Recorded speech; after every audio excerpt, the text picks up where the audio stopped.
Hello, good afternoon. Thank you so much for joining me today.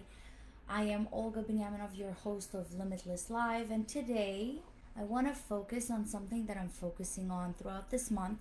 This whole month, as I said, the last few podcasts I had, we're focusing on character development.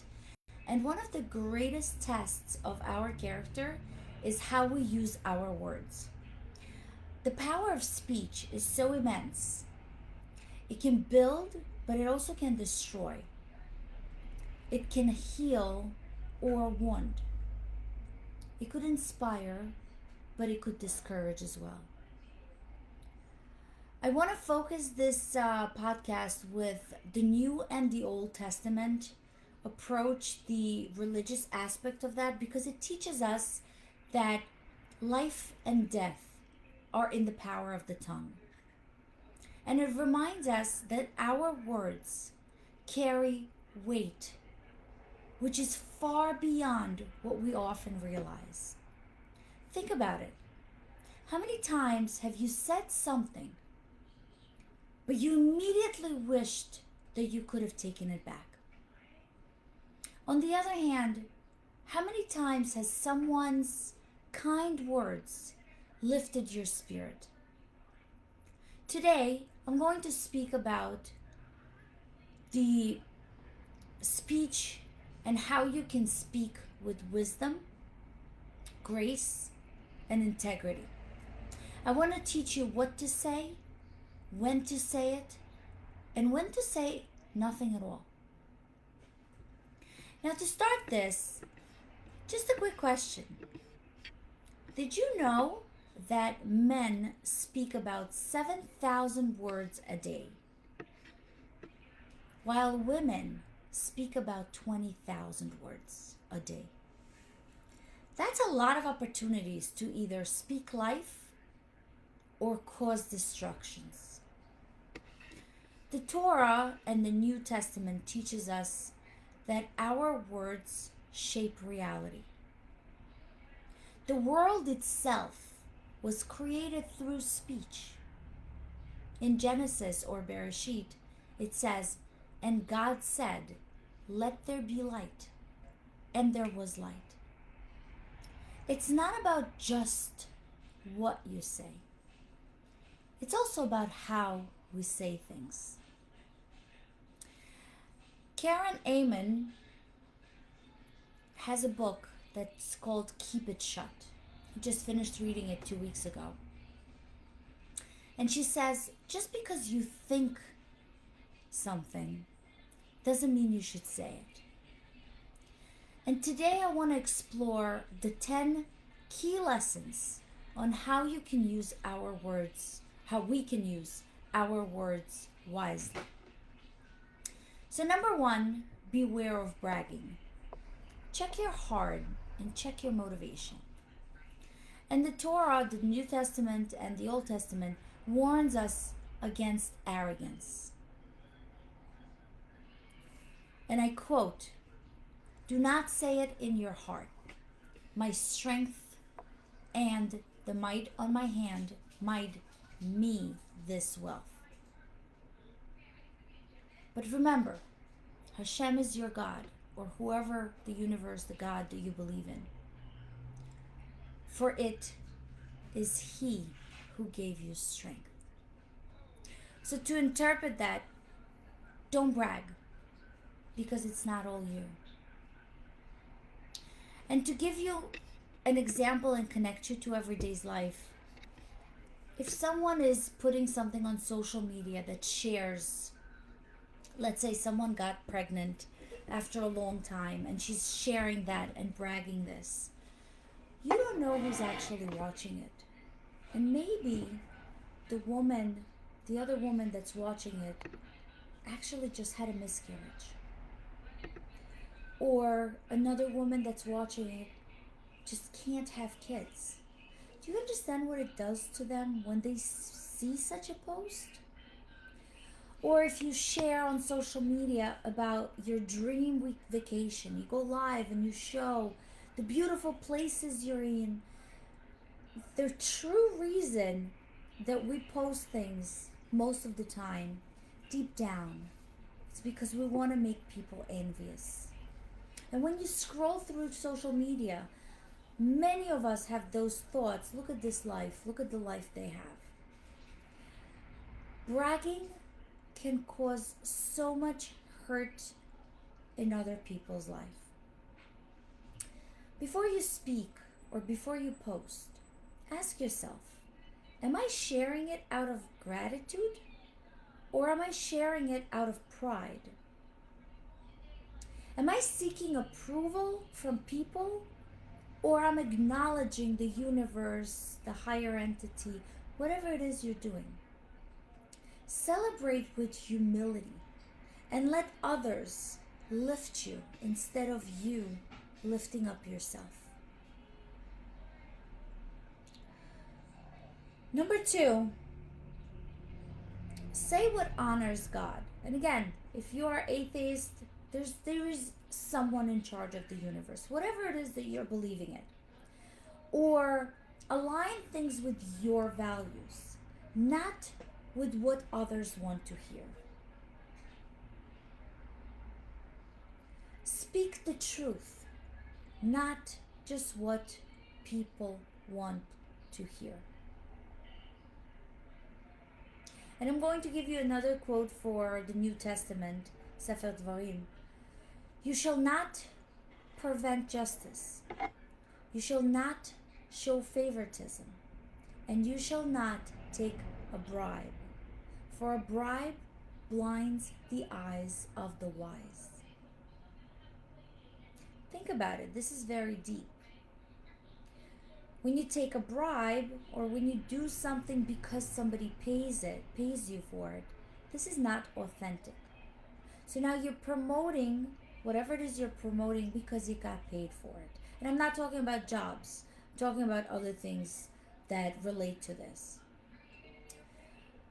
So for example, when a friend is gossiping and you feel pressured to agree, right? You're standing in a crowd, people are talking about someone else, and you feel like if you don't participate, it might not look right. But think about it. Are you joining in this gossip for approval, or do you speak the truth with integrity?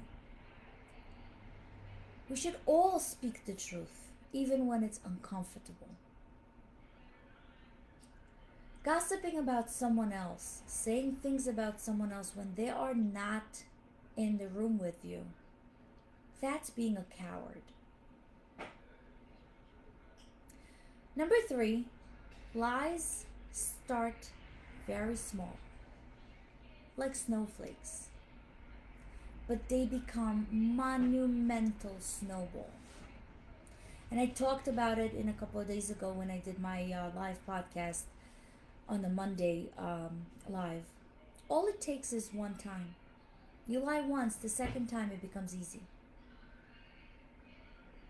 Keep far from false matter.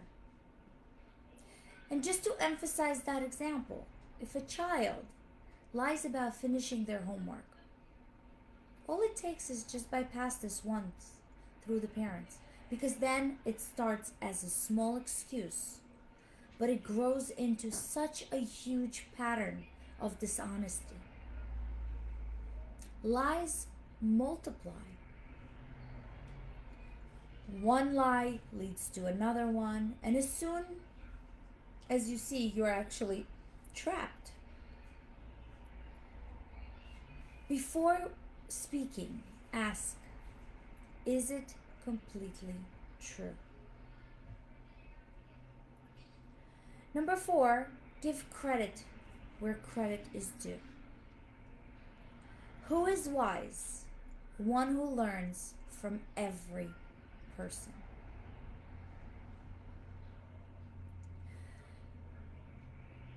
I want to give an example of something that maybe would emphasize give credit where it's due. Let's say you're a manager and your employee gives an idea. If you undervalue your employee, you would take credit for it, because you would go to your higher boss and present that idea without giving the credit to that individual. An example that I can give in everyday life, when we cook for the weekend with my kids and my daughter does some salad or whatever that is, I always make sure that on the table I say that she did it. That makes a person feel so much more uplifted. I don't necessarily have to say, it's not important, quote, to say, right? But when you do that, it allows the person feel acknowledged and appreciated. So instead of stealing the spotlight, appreciate others. Praise publicly, but correct privately. Give recognition without expecting anything in return. Number 5, which I think is very important, watch your words in the workplace. A good name is better, a lot better, than great wealth. What's left in the world after you're gone? Your name and what you've accomplished. Not the money you made, not the legacy, not everything you left behind. It's really your name and the things you've done and how you made people feel. So let's assume, let's say an example, 2 coworkers talk negative about their boss, but another coworker hears it. What do you think is going to happen? It's going to multiply as that individual goes and says to another person and then talks to another person, and that travels because words travel. In the workplace and everywhere you are, speak with integrity, speak with professionalism, and instead of complaining, speak solutions. Number 6, just because you have a reason to retaliate someone doesn't justify you actually doing it. And again, I want to quote from the Old Testament: do not take revenge or bear a grudge against the children of your people, but love your neighbor as yourself. If someone insults you, if someone gets you upset, and you really want to respond with anger, stay silent. And you will see that later they will apologize. Holding back words in anger is so powerful. Pause before you respond and ask, will my words heal or will they wound someone? Number 7, don't try to be God. Control is not your job. We often try to fix things. We want to manipulate or control thoughts through our words, but that's really not our job. That's the divine universe.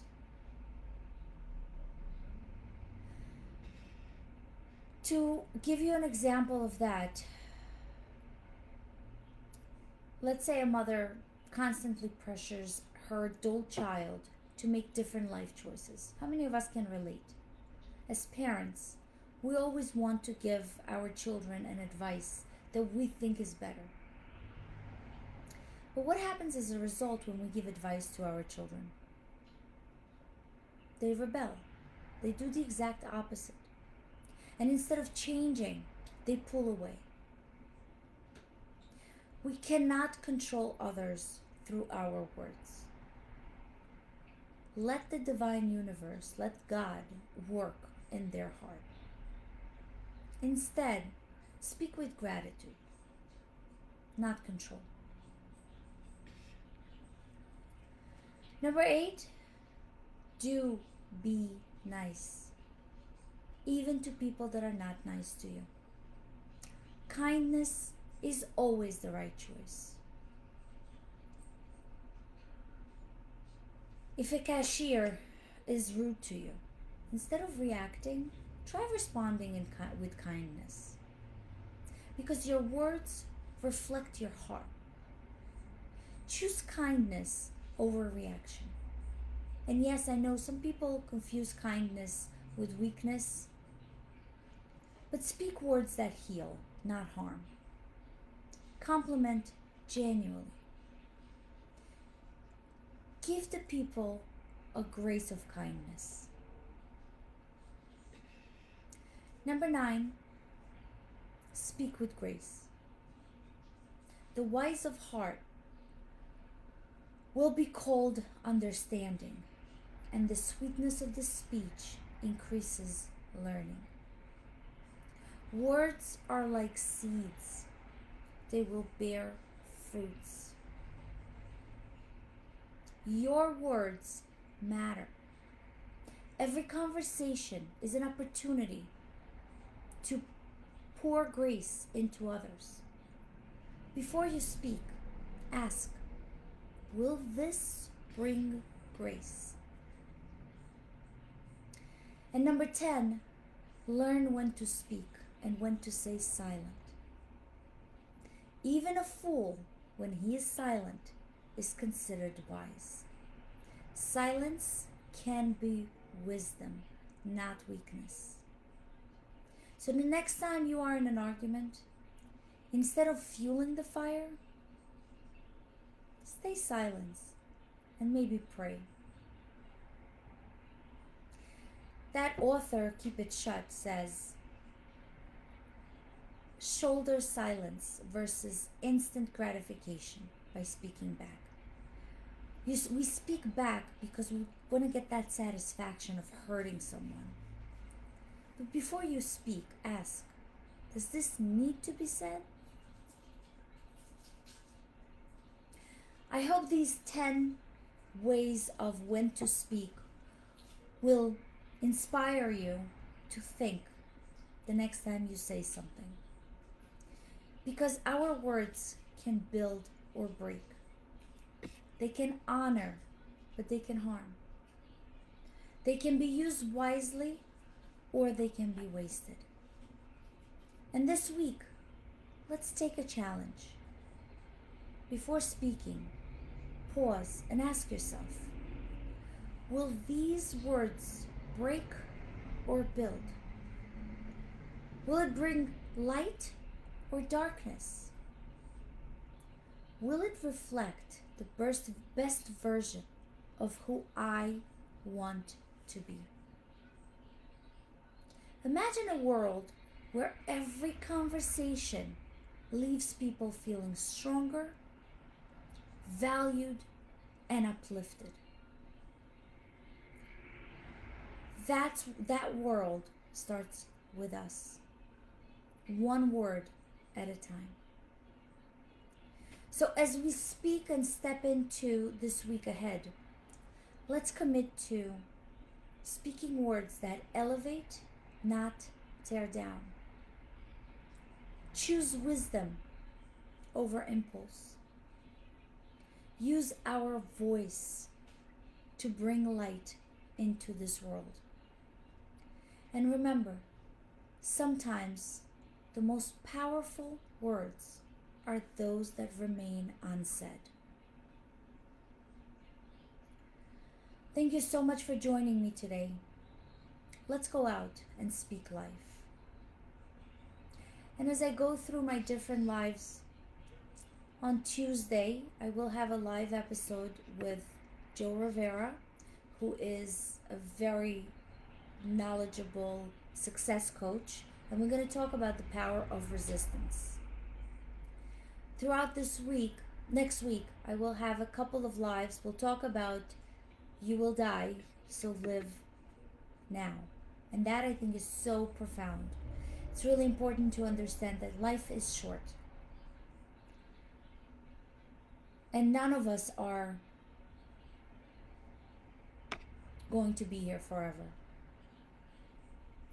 I will also speak about the power of self-esteem, the 6 pillars of self-esteem.